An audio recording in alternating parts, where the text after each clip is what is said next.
ရာဇဂျူမျိုးကဆေးတဲ့အတော်ကြီး၄ယောက်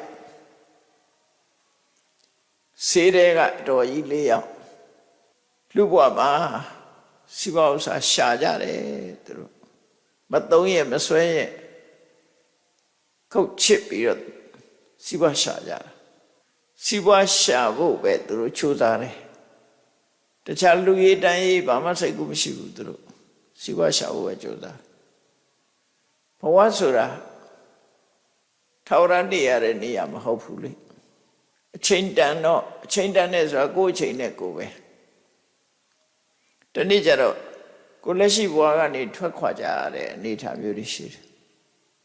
အဲ့ဒီလိုလူဘဝမှာစီးပွားဥစ္စာပဲရှာပြီးတော့ဘာကုသိုလ်မှမလုပ်ဖဲနဲ့အချိန်တန်တော့ထွက်ခွာသွားရတဲ့အခါမှာပစ္စည်းဥစ္စာတွေကိုဆွဲလန်းပြီးတော့ရာဇဂျုံမျိုးမှာပြိတ္တမကြီးတွေဖြစ်နေတယ်တဲ့ပြိတ္တမကြီးတွေဖြစ်တော့သူတို့ကတော့သိနေတာသူတို့ဘဝကိုရှူချုံမရပြန်ပြီးတော့ပြောကြတယ်သူတို့ပြောတာလေးရလဲအမတ္တမခြေကွဲစရာကောင်းတယ်နော်မယံဘောဂီတန်ဟရိမသမေနဝိသမေနစာငါတို့ကတော့တရားတဲ့နီးရောမတရားတဲ့နီးရောစီဝဥစ္စာရအောင်ရှာခဲ့ကြတယ်တဲ့ပင်ပန်းခံပြီးတော့ငါတို့ဟာစီဝရအောင်ရှာကြတယ်တေအင်းကြီးပြိပုံစံဒီငါတို့ရှာထားတဲ့ငွေကြေးတွေပစ္စည်းဥစ္စာတွေကိုကြံတဲ့လူတွေကအသုံးချပြီးတော့ပျော်ပျော်ပါပါနေကြတယ်ငါတို့ကြတော့ဒုက္ခပဲဒီဘဝမှာငါတို့ကတော့ဒုက္ခခံနေရတယ်ရှာခဲ့တဲ့ရလက်ကသူတို့လည်းမသုံးရဘူးနော်သူတို့ရှာထားတဲ့ပစ္စည်းကိုသူတို့ရဲ့မျိုးဆက်တွေကနေသုံးပြုနေကြတယ်သူတို့ကြတော့ရှာလိုက်ကဘာလို့ဆိုဒုက္ခပြိတ္တာဘဝရောက်သွားတဲ့ဒုက္ခပဲရတယ်တောကဖြစ်တာအဲ့လိုဖြစ်တာနော်ရှာနေတော့သိမစင်စားမိဘူးပေါ့အာကျုံမတဲ့ရှာကြပြုကြမသိခြင်းမနဲ့ယုတ်တည်းဆုံးသွားတဲ့အခါကျတော့မကောင်းတဲ့ဘဝရောက်သွားရောက်သွားတော့ပြန်ကြည့်တယ်ငါတို့ကတော့ရှာလိုက်ရတာအနိဗ္ဗာန်အညာခုငါတို့ရှာထားသမျှသူတို့သုံးနေကြတယ်တေအင်းကြီးပြိပုံစံတည်တယ်ခြားလူတွေသုံးပြုနေမယံဒုက္ခတဘာကိနေတယ်ငါတို့ရလိုက်တာတော့ဒုက္ခပဲဘလောက်ခြေကွဲစရာကောင်းလဲစဉ်းစားကြည့်နော်လောကလူတွေအဲ့တိုင်မှာပဲအများစုကအဲ့လိုဖြစ်တယ်ကိုရှာတာကိုသုံးမသွားလို့ရှိရင်ကိုရလိုက်တာဒုက္ခသာဖြစ်တယ်ပေါ့အဲ့ဒါတွေကစဉ်းစားရမှာလို့သူတို့ပြောတာအဲ့ဒါတွေမစဉ်းစားဘူးဆိုလို့ရှိရင်အဖြေမထုတ်နိုင်မှာမဟုတ်ဘူးဒါကြောင့်မို့အချိန်လွန်သွားမှဆုံးရှုံးသွားမှတောကဖြစ်မဲ့အစားအချိန်ရှိတဲ့ခိုင်လေးမှာကြိုးစားအထောက်တင်နေတဲ့အမျက်ရအောင်ကြိုးစားအထောက်ရမယ်သူဆိုလို့တယ်နော်မလုံးမိတဲ့အမှားတွေကလောကမှာလုံးမိတဲ့အမှားတွေရှိတယ်လို့မလုံးမိတဲ့အမှားတွေလည်းရှိတယ်ခုနပြိတ္တမကြီးတွေကမလုံးမိတဲ့အမှားလှူရမယ်တန်ရမယ်ဆိုတာတွေမလုံးမိဘူးမလုံးမိတဲ့အမှားအဲ့ဒီအမှားကိုခံနေကြရတယ်လို့ဆိုလို့တယ်အဲ့ဒါဘာကြောင့်လို့ဆိုအဝိဇ္ဇာနိဟုတော်ပေါ်တော်တယ်အမှန်မသိခြင်းကကိုယ်လာပြီးတော့ပိတ်ဆို့ထားတယ်အဝိဇ္ဇာဆိုတဲ့မောဟကပိတ်ဆို့ထားသည့်အတွက်ကြောင့်အမှန်မသိတော့ဘူးသူဘယ်ဟာလှုပ်တဲ့နဲ့ဘယ်ဟာမလှုပ်တဲ့ဘူးဆိုတာမမြင်ဘူးမျက်စိပိတ်ခံထားတယ်အဲ့ဒါကြောင့်ဝိညာဉ်နာခြင်းဆိုတဲ့တန်တရားထဲမှာကြုံကြပြီးတော့ဆင်းရဲဒုက္ခနဲ့ကြုံတွေ့နေရတယ်တဲ့ဒါကြောင့်မို့တတိပေးလိုက်တဲ့အခါတော့ဘာလို့ဆိုရင်သာသနာတော်ရှိနေတဲ့အခိုက်လူ့ဘဝရလာတဲ့ပုဂ္ဂိုလ်တွေဟာမြတ်စွာဘုရားကဘာလို့အလုံးတဲ့နယ်လို့ဆုံးမဩဝါဒပေးထားတာကိုဘုရားရဲ့စကားအတိုင်းဆုံးမစကားအတိုင်းလိုက်နာပြီးတော့ကျင့်တဲ့နဲ့ကျင့်ရမှာဖြစ်တယ်အဲ့ဒီလိုကျင့်ပြီးတော့မြတ်စွာဘုရားဟောကြားတဲ့ဆုံးမတဲ့အတိုင်းကိုချင်းတရားကောင်းမအောင်ကျင့်ကြံကြိုးကိုအထောက်ကြမယ်ဆိုလို့ရှိရင်သူတို့ရလိုက်တဲ့ခဏလေးကအမှန်တမ်းတန်ဖိုးရှိတဲ့ခဏဖြစ်သွားတယ်အကျိုးအမြတ်တွေအများကြီးရသွားတယ်ဥပမာဆိုပါစို့ ကိုရှာဝေထားတဲ့ပစ္စည်းတဲ့အကောင်းဆုံးရလဒ်ကိုတန်ဖိုးရှိတာကိုရအောင်ယူချင်ရင်ဒါနကောင်းမှုလုပ်တယ်။ဘာလို့ဒါနကောင်းမှုကသာကိုယ့်အတွက်ဒီကုသိုလ်စေတနာအသာကိုယ့်အတွက်မှာအကျိုးပေးမှာကိုဒီပစ္စည်းဥစ္စာဆိုတာတည့်သွားလို့မရဘူးလေ။နောက်ဘဝကိုယူသွားလို့မှမရတာ။ကိုယ်ခန္ဓာကိုယ်ကြီးတော့ယူသွားလို့မရဘူး။အဲ့တော့ကိုရရှိပိုင်ဆိုင်ထားတဲ့ဟာကိုဒါနကောင်းမှုလုပ်ရမယ်။ဒါနကောင်းမှုဆိုတာအလှကြီးပေးတာဒီလိုကြီးလည်းမထင်နဲ့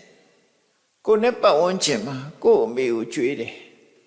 ကို့အဖေကိုကြွေးတယ်ကို့မိသားစု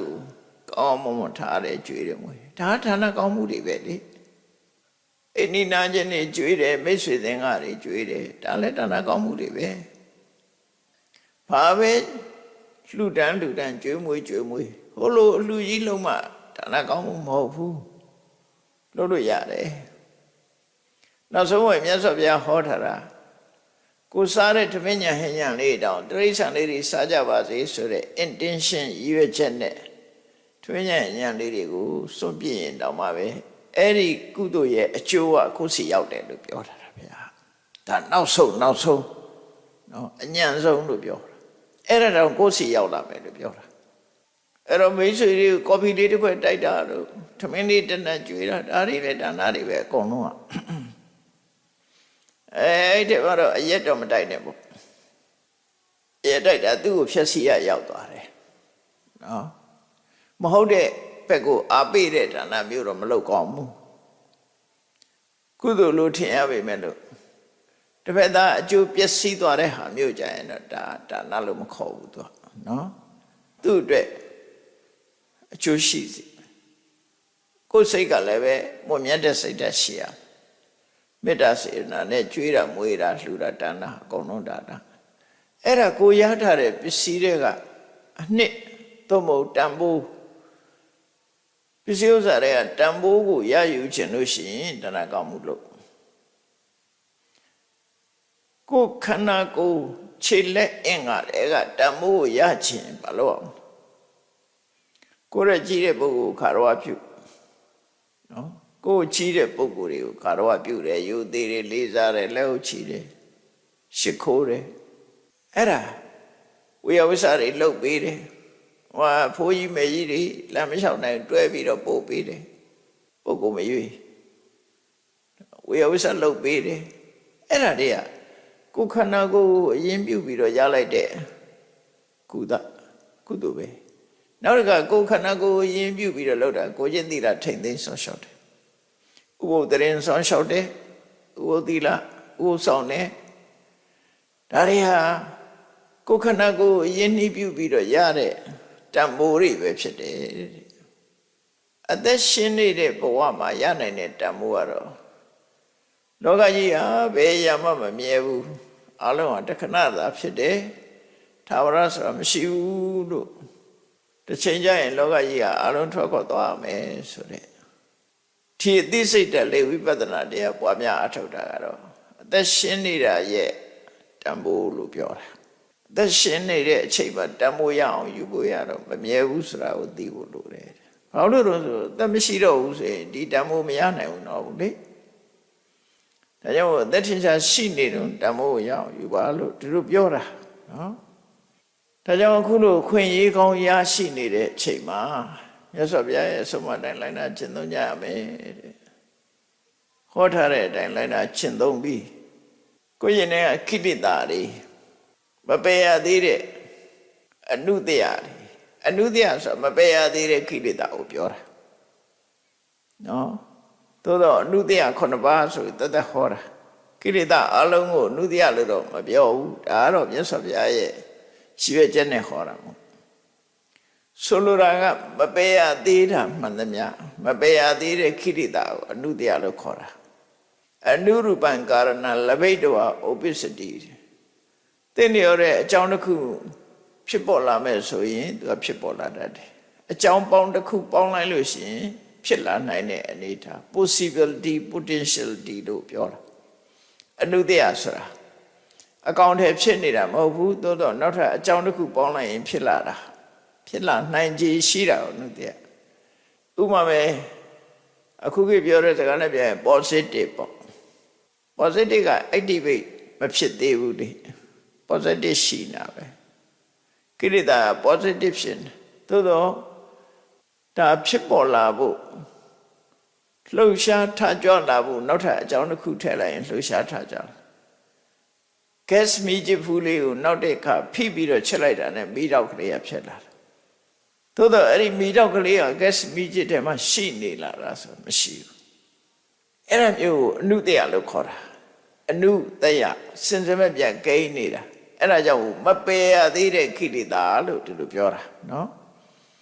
ကိုယ်ရင်ထဲမှာရှိနေမပယ်ရသေးတဲ့ကိလေသာသည်အကြောင်းတစ်စုံတစ်ခုရှိလာလို့ရှိရင်ပေါ်လာမှာပဲသူက positive ဖြစ်နေတာကိုအဲ့လိုဆိုလို့ရတယ်နော်အနုတ္တယအဲ့ဒီအနုတ္တယပါမကြံရအောင်ဖယ်ရှားပြစ်လိုက်ရမယ်လို့ဆိုလို့ရတယ်ဖယ်ရှားပြစ်နိုင်အောင်ကြိုးစားအထောက်ရမယ်အဲ့လိုဖယ်ရှားပြစ်လိုက်တယ်ဆိုရင်တန်တရားရဲ့တစ်ဖက်ကံဒါတော့တင်စားပြောတာပါဟိုဘက်ကံဆိုတာပါရင်ကတဟိုဘက်ကံရောက်တယ်ဆိုတင်စားပြောတာဒီဘက်ကံကအန္တရာယ်တွေများတယ်ဟိုဘက်ကံကျတော့ဒီအန္တရာယ်တွေမရှိဘူးဆိုနိဗ္ဗာန်ကိုဟိုဘက်ကံတန်တရားကဒီဘက်ကံဒါတော့ပေါ့အောင်တင်စားပြောတဲ့အရာသာဖြစ်တယ်ရှင်းရှင်းပြောမယ်ဆိုရင်ခန္ဓာရှိနေရင်တန်တရားခန္ဓာတွေဆက်ဆက်ဖြစ်နေတာတန်တရားခန္ဓာမဖြစ်တာကနိဗ္ဗာန်ပဲဒါပြင်ခန္ဓာမဖြစ်တာခန္ဓာဖြစ်တာကဘာကြောင့်ဖြစ်တာလဲဆိုရင်ကိရိတာနဲ့ကံကြောင့်ဖြစ်တာအဲ့တော့ခန္ဓာမဖြစ်ချင်လို့ရှိရင်ကိရိတာနဲ့ကံပဲဖယ်ရှားမှာဖြစ်တယ်ကိရိတာတွေကိုဖယ်ရှားလိုက်ရင်ကံတွေအကျုံးပေးတော့ကြံမပေးရင်ခန္ဓာဆိုတာမရတော့အဲ့ကြောင့်တရားကျင့်နေဆိုကိရိတာဖယ်ရှားဖို့ကျင့်ရတာပဲဖြစ်တယ်ကိလေသာကိုဖယ်လိုက်ခြင်းအပြင်ကံတရားတွေဟာအကျိုးမပေးတော့ဘူးခန္ဓာသည်လုံးဝမဖြစ်တော့ဘူးဆိုရင်ဒါနိဗ္ဗာန်ပဲလို့တို့ဆိုလို့တယ်ပေါ့နော်အဲ့ဒါကြောင့်မို့နေရာဌာနနဲ့ပြောတဲ့အခါကျတန်တရားကဒီဘက်ကံနိဗ္ဗာန်ဆိုတာဟိုဘက်ကံလို့ဒါတင်စားပြီးတော့ပြောတဲ့စကားလို့တို့မှခန္ဓာရှိနေတာတန်တရားခန္ဓာမရှိတော့တာနိဗ္ဗာန်အဲ့လိုလည်းပြောလို့ရတယ်ဥပ္ပါဒောဒုက္ခံအနုပ္ပါဒောဒုက္ခဥပ္ပါဒောခန္ဓာ၅ပါးဖြစ်ပေါ်နေခြင်းဟာဒုက္ခဒုက္ခပဲ။ဘာလို့ဆိုဖြစ်လာလို့ရှိရင်အိုရမယ်နာရမယ်သိရမယ်။အနုပ္ပါဒောခန္ဓာမဖြစ်တာကဒုက္ခချမ်းသာမဖြစ်မှပဲချမ်းသာမှာဖြစ်ရင်တော့အိုခြင်းနာခြင်းသိကြမလို့ဘူး။ဒီလိုဆိုလိုတာပေါ့နော်။အဲကြောင့်မဖြစ်အောင်ကဘာလုပ်အောင်လဲ။ဘာကြောင့်ဖြစ်တာတုံးဆိုတာကိုကြည့်ပြီးဖြစ်နိုင်တဲ့အကြောင်းတရားတွေကိုရှင်းပြတာ။ဘာနဲ့ရှင်းတာတော့မက်ကအကျင့်ကိုကျင့်ပြီးတော့မက်ရှိပါအကျင့်ကိုကျင့်ပြီးတော့ရှင်းပြတာတဲ့။ဘာနဲ့ရှင်းတာတော့ဆိုအသိဉာဏ်နဲ့ရှင်းပြတာ။အဓိကတော့အသိဉာဏ်နဲ့ရှင်းလိုက်တာ။ဟိုလိုရှင်းတာမဟုတ်အသိဉာဏ်နဲ့ရှင်းလိုက်တာ။အဲဒါကြောင့်မို့မဉဏ်ပေါ်လာရင်ဒါတွေအကုန်လုံးရှင်းပြီးသားဖြစ်သွားတယ်လို့။အဲ့တော့မြတ်စွာဘုရားကဒီအခွင့်အရေးနဲ့အလုပ်ကိစ္စဆိုတာဒီသုတ်တန်ကိုကြည့်မယ်ဆိုလို့ရှိရင်ဗဒ္ဓမနိဗ္ဗာန်ရဲ့အကြောင်းအခွင့်အရေးတစ်ခုရရှိဖို့ဆိုတာမတန်ခက်တဲ့အကြောင်းအခွင့်အရေးရရှိနေတဲ့အတိုင်းအလုပ်ဟာလုပ်လို့ရတယ်ဆိုတဲ့အကြောင်းသိရှိနားလည်အောင်မြတ်စွာဘုရားဒီသုတ်တန်ကိုရှင်းနေဟောကြားတာဖြစ်ပါတယ်တရားချက်ခင်သူတော်စင်ပြိဿပေါင်းတို့မြတ်ဗုဒ္ဓရဲ့အဆုံးအမသုတ်တန်တရားများဟာအကြောင်းနဲ့အကျိုးကိုင်းညီအောင်ဆုံးမဟောကြားထားတာဖြစ်လို့မိမိတို့ကိုယ်ပိုင်ဉာဏ်နဲ့စဉ်းစားဆင်ခြင်ပြီးဘာလို့တဲ့နဲ့ဘာမလုပ်တဲ့မှုဆိုတာကိုယ်ပိုင်ဉာဏ်နဲ့စဉ်းကျင်စဉ်းစားပြီးဆုံးဖြတ်ပြီးကျင့်ကြံကြုတ်ကိုအထောက်ကြမှာဖြစ်တယ်လို့မှတ်သားနာယူပြီးကြိုးစားအထောက်နိုင်ကြပါစေကုန်သတည်း